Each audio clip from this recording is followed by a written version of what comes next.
monde et bienvenue encore à ces méditations dans le livre de l'Apocalypse.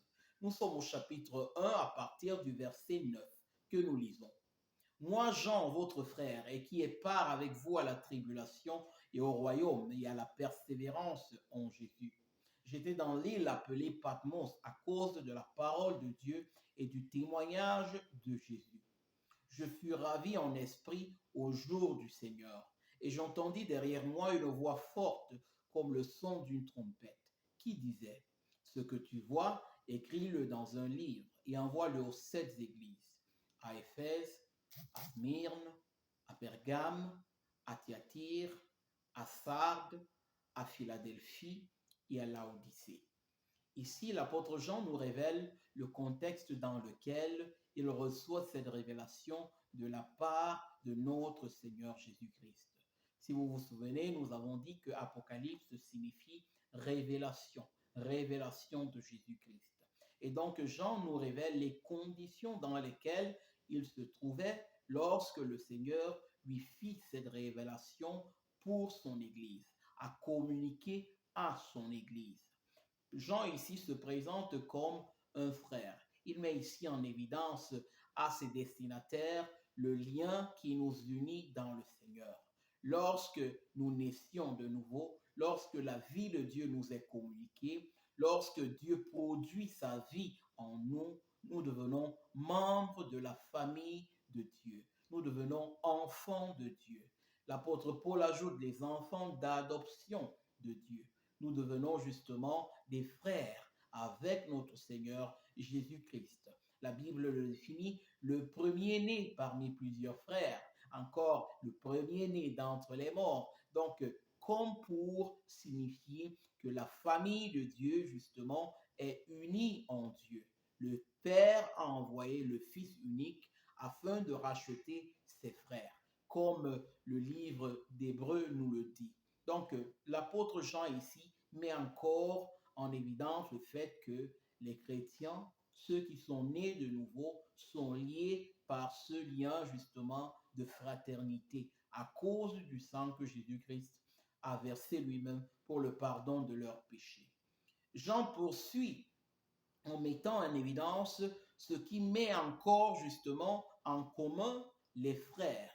Les frères sont compagnons dans la tribulation.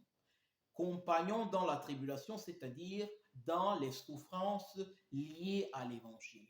L'apôtre Paul disait, il ne nous est pas seulement fait grâce de croire en Jésus-Christ, mais également de souffrir pour lui. Et donc, lorsque nous devenons enfants de Dieu, nous devenons également soldats de son royaume.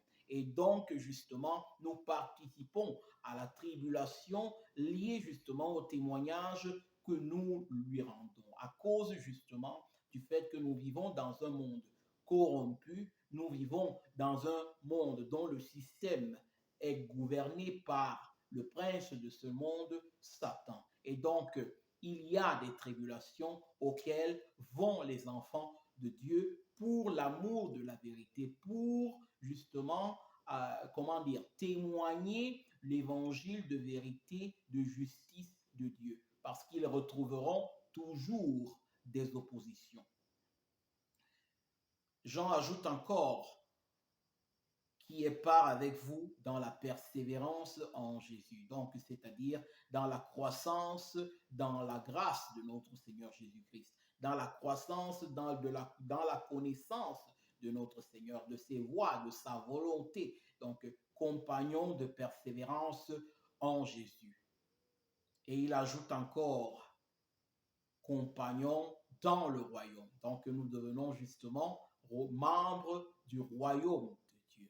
Jésus-Christ est venu établir le royaume de Dieu par sa mort tout d'abord et sa résurrection. Donc, ce royaume devait être établi tout d'abord dans le cœur des hommes, dans sa première phase. Mais Jésus-Christ revient bientôt pour établir également son royaume sur la terre. Il gouvernera la terre.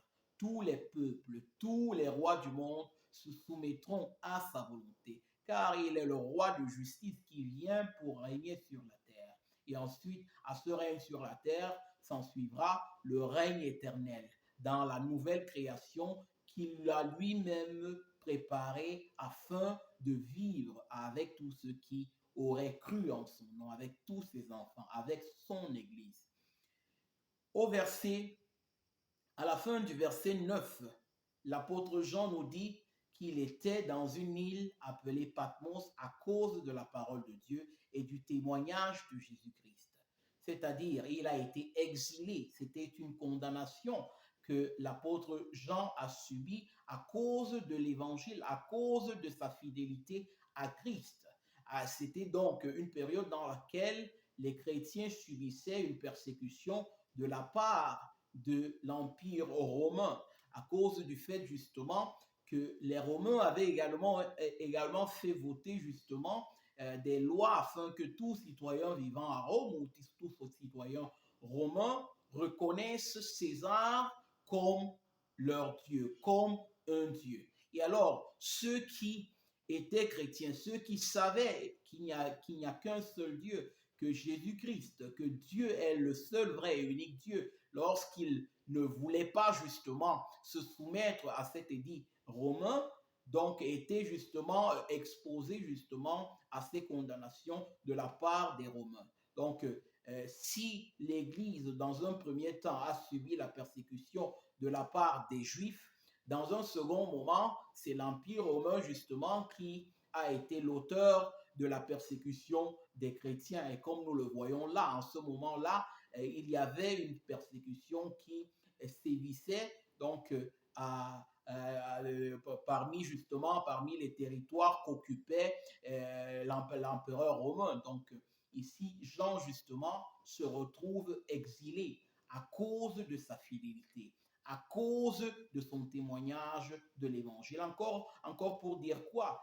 Que tous ceux qui veulent vivre pieusement, tous ceux qui veulent se soumettre à la parole de Dieu seront persécutés, car le monde dans lequel nous vivons, comme nous l'avons dit tantôt, est hostile, ne se soumet pas à la parole de Christ. Au verset 10, l'apôtre Jean dit ceci: « Je fus ravi en esprit au jour du Seigneur. » Ici, le ravissement en esprit, l'apôtre Jean veut tout simplement mettre en évidence que la réalité qui l'entourait, il a été ravi, donc il a été en quelque sorte transporté en esprit, il n'était plus conscient justement de la réalité qui l'entourait. Donc c'était autre chose justement que l'esprit l'a mené à voir, si l'on puisse dire. Donc il y eut une vision, si on peut utiliser ce terme-là. Donc cette vision qui le permet justement de ne pas se rendre compte d'abord de la réalité qu'il a tout autour, mais de voir une autre réalité spirituelle que le Seigneur met en évidence, cherche à lui communiquer. Donc il dit, j'ai été ravi en esprit. Dans les Écritures, on trouve ce terme, on trouve justement des épisodes comme celle-ci justement à plusieurs endroits, par exemple dans le livre des Actes des Apôtres, donc où les apôtres, d'une manière ou d'une autre, justement, lorsque le Seigneur veut les commissionner pour une certaine mission, ils sont parfois ravis de corps et d'esprit, par exemple, et pas seulement d'esprit. Donc, comme nous avons vu le cas de Philippe avec l'eunuque. Donc, c'est un peu ce que l'apôtre Jean veut ici signifier, qu'il a été ravi en esprit. Donc, le Seigneur l'a apporté à percevoir des réalités spirituelles qu'autrement il n'aurait pas perçues. Donc, il dit encore qu'il a été ravi en esprit le jour du Seigneur. Ici, il est important de noter que le jour du Seigneur ici se réfère au dimanche, car à partir de la résurrection de notre Seigneur qui a été le lendemain du sabbat, donc les chrétiens ont pris l'habitude de se réunir justement le dimanche pour commémorer justement cette résurrection de notre Seigneur Jésus-Christ. Voilà pourquoi la majeure partie des églises se réunissent le dimanche. Donc à cause du fait que dimanche, c'est le jour de résurrection, le jour où le Seigneur est ressuscité. Il continue en disant, « Et j'entendis derrière moi une voix forte comme le son d'une trompette. » Et nous comprendrons que cette voix était la voix de notre Seigneur Jésus-Christ. Nous le comprendrons successivement dans les enseignements suivants. Donc, une voix forte comme le son d'une trompette. Le psaume 29 parle justement de la voix de l'Éternel comme étant une voix puissante, qui a une puissance d'accomplir les œuvres de l'Éternel, de faire tout ce que l'Éternel décide, tout ce que l'Éternel a établi dans son plan. Et donc, qu'est-ce que disait cette voix? Il dit, ce que tu vois, écris-le dans un livre et envoie-le aux 7 églises, à Éphèse, à Smyrne, à Pergame, à Thyatire, à Sardes, à Philadelphie et à Laodicée. Ici, le terme 7 églises, le chiffre 7 reviendra un peu le plus souvent, justement, dans le livre de l'Apocalypse, pour signifier la plénitude. C'est un chiffre de l'accomplissement. Donc, le chiffre de la plénitude de Dieu, le chiffre 7 qui parle de la perfection de Dieu. Donc, ici, ces églises sont situées dans l'Asie mineure, qui est le territoire actuellement occupé par la Turquie. Et donc, ces églises-là sont mises par ordre également de parcours, parce que pour arriver dans le temps, pour arriver d'Éphèse à Laodicée, il était nécessaire de parcourir toutes les étapes intermédiaires pour arriver justement à Laodicée. Et comme nous le verrons, ça a aussi une relevance prophétique sur justement le parcours que l'Église de Christ devrait avoir jusque la manifestation de notre Seigneur Jésus-Christ, jusqu'à son retour prochain.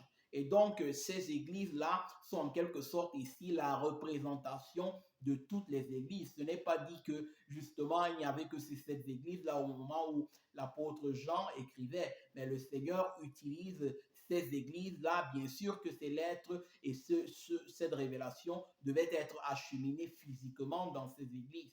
Mais comme nous le verrons, c'est un message qui est pour l'Église en général, pour l'Église de Christ en général, pour son édification, afin que l'Église soit préparée pour le retour de notre Seigneur Jésus-Christ. Amen.